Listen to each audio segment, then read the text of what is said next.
दोस्तों बहुत से इन्वेस्टर्स में से ये सवाल पूछते हैं कि उन्होंने म्यूचुअल फंड्स के मेजर कैटेगरीज में तो इन्वेस्टमेंट कर दिया है, लेकिन अभी उन्हें कुछ अमाउंट और इन्वेस्ट करना है तो वो कहाँ करें। तो मैं उन्हें बस एक ही सलाह देता हूँ कि अपने टोटल इन्वेस्टमेंट का वो 10% इन्वेस्टमेंट गोल्ड में भी कर सकते हैं। और आज की वीडियो में दोस्तों हम लोग गोल्ड इन्वेस्टमेंट के ऊपर में जानने की कोशिश करेंगे। नमस्कार दोस्तों, मेरा नाम है अभिषेक और आप देख रहे हैं इन्वेस्टिंग गुरुकुल चैनल, जहां पे आपको इन्वेस्टमेंट से रिलेटेड इन्फॉर्मेशनल और एजुकेशनल वीडियोस मिलती हैं। दोस्तों 99.99% प्योरिटी का 24 कैरेट गोल्ड एक ही प्रोडक्ट है, लेकिन इस पर्टिकुलर प्रोडक्ट को खरीदने के लिए डिफरेंट प्लेटफॉर्म्स है। जैसे कि आप इसको फिजिकली किसी सोनार की दुकान से भी खरीद सकते हैं, इसको किसी ऐप के थ्रू ऑनलाइन भी खरीद सकते हैं जिसे हम लोग डिजिटल गोल्ड कहते हैं। आप इसको शेयर मार्केट में ETF के द्वारा ट्रेड कर सकते हैं, आप इसमें म्यूचुअल फंड के थ्रू भी इन्वेस्टमेंट कर सकते हैं और फाइनली RBI के द्वारा रिलीज किया गया सोवरेन गोल्ड बॉन्ड के थ्रू भी आप इसमें इन्वेस्टमेंट कर सकते हैं। दोस्तों हर प्लेटफॉर्म की अपनी खूबियां हैं और अपने लिमिटेशंस हैं। तो आज की वीडियो में हम लोग मेजरली 3 डिफरेंट प्लेटफॉर्म्स की बात करेंगे, जिसमें से है digital gold, gold mutual fund और सोवरेन गोल्ड बॉन्ड, जिसे हम लोग शॉर्ट फॉर्म में SGB कहते हैं, और ये RBI के द्वारा रिलीज होता है। इस वीडियो को एक लाइक दे करके और इस एड फ्री चैनल को सब्सक्राइब करके प्लीज हमारी टीम को सपोर्ट करें और हमारा मनोबल बढ़ाएं। तो चलिए वीडियो शुरू करते हैं। तो चलिए सबसे पहले हम लोग डिजिटल गोल्ड के बारे में बात करते हैं। दोस्तों डिजिटल गोल्ड की सबसे बड़ी बेनिफिट ये है कि आप इस पर्टिकुलर गोल्ड को किसी भी ऐप के थ्रू खरीद सकते हैं और आप इन ऐप के थ्रू ₹1 का गोल्ड भी खरीद सकते हैं।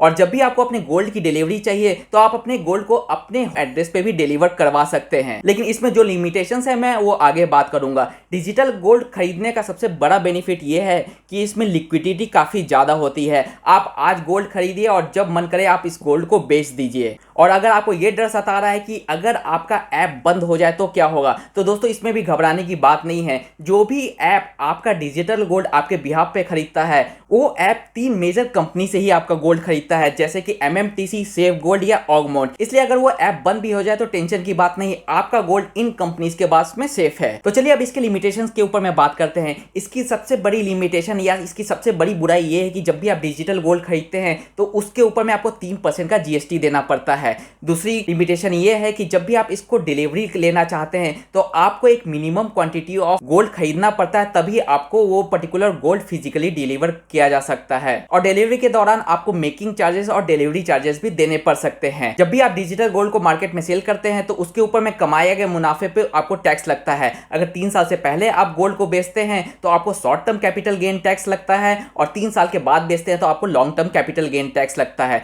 Short term capital gain tax का मतलब यह है कि जो भी प्रॉफिट आप कमाते हैं उसको आपको सैलरी में ऐड कर दी जाएगी और आपके स्लैब के अकॉर्डिंग आपको टैक्सेशन देना पड़ेगा। लॉन्ग टर्म कैपिटल गेन का मतलब यह है कि जो भी आप प्रॉफिट कमाएंगे उसके ऊपर में आपको 20% का टैक्स देना पड़ेगा प्लस 4% का सेस देना पड़ेगा। और इसमें बेनिफिट बस एक ये है कि आपको इंडेक्सेशन का बेनिफिट मिलता है। इंडेक्सेशन बेनिफिट का मतलब ये है कि जो भी आप प्रॉफिट कमाते हैं उसके ऊपर में जो भी इन्फ्लेशन हुआ है, यानी कि जो भी महंगाई हुई है, उसको आप घटाने के बाद में जो भी आपका प्रॉफिट बचता है उसके ऊपर में आपको टैक्स देना पड़ता है। और यहाँ पे ध्यान देने की ये बात है दोस्तों कि ये जो भी टैक्सेशन है ये टीडीएस नहीं है, यानी कि ये टैक्स आपको सोर्स पे डिडक्ट नहीं किए जाते हैं। इसको आसान शब्दों में समझाऊं तो दोस्तों जब भी आप डिजिटल गोल्ड बेचते हैं तो उसमें से जो भी प्रॉफिट होता है उसमें से टैक्स काट के आपको नहीं मिलता है, बल्कि पूरा अमाउंट दे दिया जाता है। और जब भी आप ITR फाइल करते हैं तब जाकर के आपको उस प्रॉफिट को शो करना पड़ता है और तब जाकर के आपको टैक्स देना पड़ता है। इसलिए आपकी जिम्मेदारी है कि जो भी प्रॉफिट हो उसके ऊपर में आप अपना टैक्स जरूर भरें। इसकी अगली लिमिटेशन ये है कि आप किसी भी ऐप के थ्रू जब गोल्ड खरीदते हैं तो मैक्सिमम 5 से 7 साल तक ही आप उस पर्टिकुलर गोल्ड को होल्ड कर सकते हैं। उसके बाद में या तो आपको उसको कैश में कन्वर्ट करना पड़ता है या तो वो पर्टिकुलर ऐप आपके घर पे उस पर्टिकुलर गोल्ड को एज अ फिजिकली डिलीवर कर देता है। याद रहे, ऐसे डिलीवरी में फिर से आपको डिलीवरी चार्जेस या तो मेकिंग चार्जेस देने पड़ सकते हैं।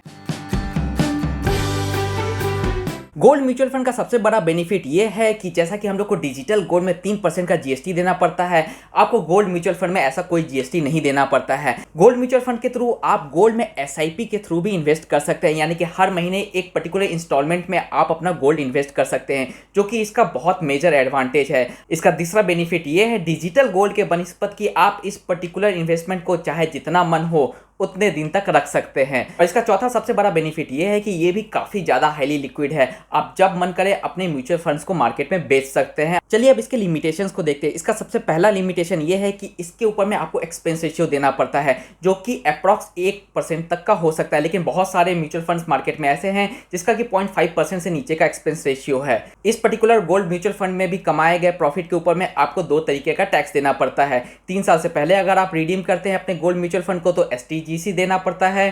3 साल के बाद में करते हैं तो long term capital gain tax देना पड़ता है। और तीसरी सबसे बड़ी बात यह है कि अगर आप 1 साल से पहले गोल्ड म्यूचुअल फंड से बाहर आते हैं तो आपको एग्जिट लोड भी 1% तक का देना पड़ सकता है।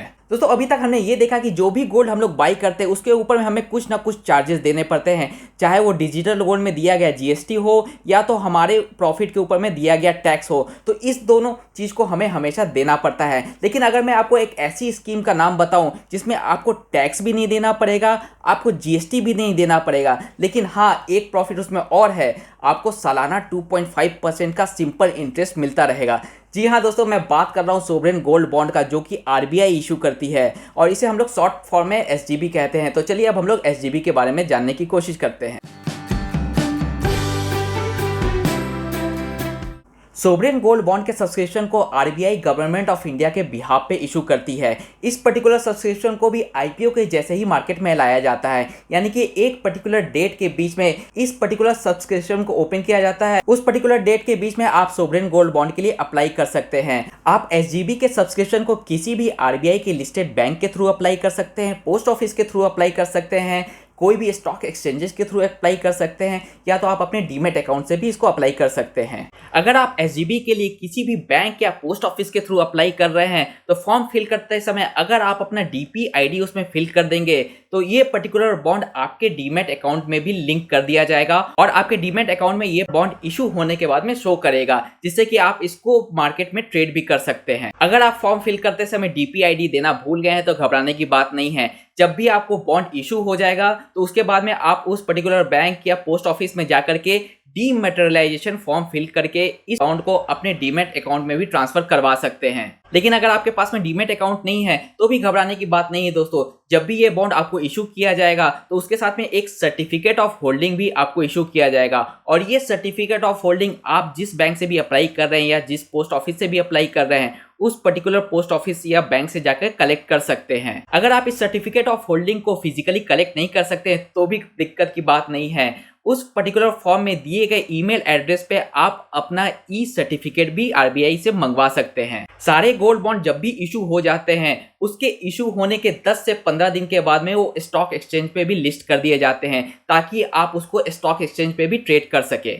इस बॉन्ड के थ्रू आप 1 ग्राम के गोल्ड से लेकर के 4 kg तक के गोल्ड में इन्वेस्टमेंट कर सकते हैं और जब भी आपको इसको सेल आउट करने का मन है तो आप 1 ग्राम के मल्टीपल्स में इस बॉन्ड को सेल कर सकते हैं। जब भी आप SGB में इन्वेस्ट करते हैं तो आपके इन्वेस्टेड अमाउंट पे 2.5% का एनुअल इंटरेस्ट दिया जाता है, जो कि एक सिंपल इंटरेस्ट है। सिंपल इंटरेस्ट हर 6 महीने पे आपके दिए गए बैंक अकाउंट में क्रेडिट कर दिया जाएगा, यानी कि पहले 6 महीने में आपको 1.25% इंटरेस्ट दिया जाएगा और अगले 6 महीने के बाद में आपको अगेन 1.25% इंटरेस्ट दिया जाएगा। तो चलिए अब इसके सबसे इंपॉर्टेंट पार्ट के ऊपर में ध्यान देते हैं, जो कि है इसकी मैच्योरिटी और मैच्योरिटी से रिलेटेड टैक्स इम्प्लीकेशंस। बॉन्ड की मैच्योरिटी डेट है 8 साल की, यानी कि 8 साल के बाद में RBI ऑटोमेटिकली ये बॉन्ड आपसे रिडीम कर लेगा उस समय का जो भी रेट चल रहा होगा। लेकिन अगर आपको इस बॉन्ड को और ज्यादा समय के लिए होल्ड करना है तो आप इसको 3 साल के लिए भी एक्सटेंड कर सकते हैं, यानी कि आप इस बॉन्ड को 11 साल तक भी होल्ड कर सकते हैं। जहां तक है प्री मैच्योरिटी की बात, तो जैसे ही इस बॉन्ड का 5 साल पूरा हो जाता है तो ये बॉन्ड ओपन हो जाता है RBI को सेल आउट करने के लिए और 5 साल के बाद में हर 6 महीने पे आप इस बॉन्ड को RBI को सेल ऑफ कर सकते हैं। और जैसा कि दोस्तों मैंने आपको पहले कहा है कि हर 6 महीने के बाद में इसमें आपको इंटरेस्ट पे आउट किया जाता है, तो 5 साल के बाद में जिस 6 मंथ में भी आपको इंटरेस्ट पे आउट किया जाएगा उसी पर्टिकुलर टेन्योर के बीच में आप इस पर्टिकुलर बॉन्ड को वापस RBI को बेच सकते हैं। तो चलिए अब इसके टैक्स इम्प्लीकेशंस की बात करते हैं। टैक्स इम्प्लीकेशन थोड़ा सा कॉम्प्लिकेटेड है, लेकिन मैं इसको बहुत ही आसान शब्दों में आपको बताऊंगा। अगर आप 8 साल के बाद में इस पर्टिकुलर बॉन्ड को आरबीआई को बेचते हैं तो आपको कोई भी टैक्स नहीं देना पड़ेगा। 8 साल से लेकर के 11 साल के बीच में अगर आप अपने बॉन्ड को आरबीआई को बेचते हैं तब पर भी आपको कोई टैक्स नहीं देना पड़ेगा।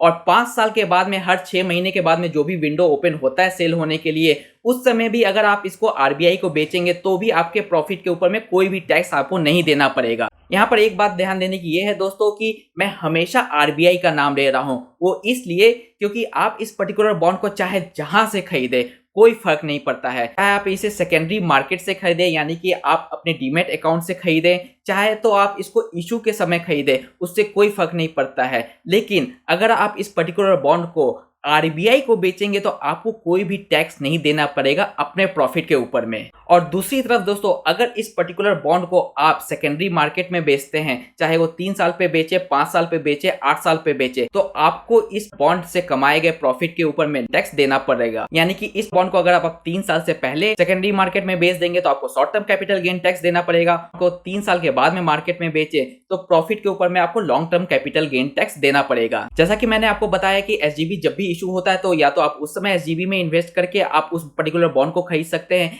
या तो आप अपने डीमैट अकाउंट का यूज करके उसके थ्रू एसजीबी खरीद सकते हैं। जस्ट फॉर एग्जांपल आप यहाँ पे देख सकते हैं, अगर मैंने एसजीबी टाइप किया तो यहाँ पे डिफरेंट टाइप ऑफ बॉन्ड्स निकल के आ गए। तो आप इस पर्टिकुलर बॉन्ड्स में आप इन्वेस्ट कर सकते हैं अपने डीमैट अकाउंट के थ्रू। और जहां तक गोल्ड इन्वेस्टमेंट में मेरी राय है दोस्तों, तो एसजीबी बहुत ही बेहतरीन तरीका है जिससे कि आप गोल्ड में इन्वेस्ट कर सकते हैं, क्योंकि ना तो आपको इसमें टैक्स देना पड़ता है अगर आप आरबीआई को अपना बॉन्ड बेचें, ना तो आपको इसमें कोई जीएसटी देना पड़ता है, प्लस आपको सालाना 2.5% का इंटरेस्ट भी मिल रहा है। तो दोस्तों ये थे 3 डिफरेंट प्लेटफॉर्म्स जिससे कि हम लोग गोल्ड में इन्वेस्ट कर सकते हैं, और सबके बेनिफिट्स और सबके लिमिटेशंस। आशा करता हूं दोस्तों आज का वीडियो आपको काफी पसंद आया होगा। इसी तरीके के इंफॉर्मेशनल वीडियोस के लिए हमारी टीम के साथ में जुड़े रहें। तब तक के लिए दोस्तों खुश रहें, स्वस्थ रहें एंड कीप इन्वेस्टिंग। जय हिंद।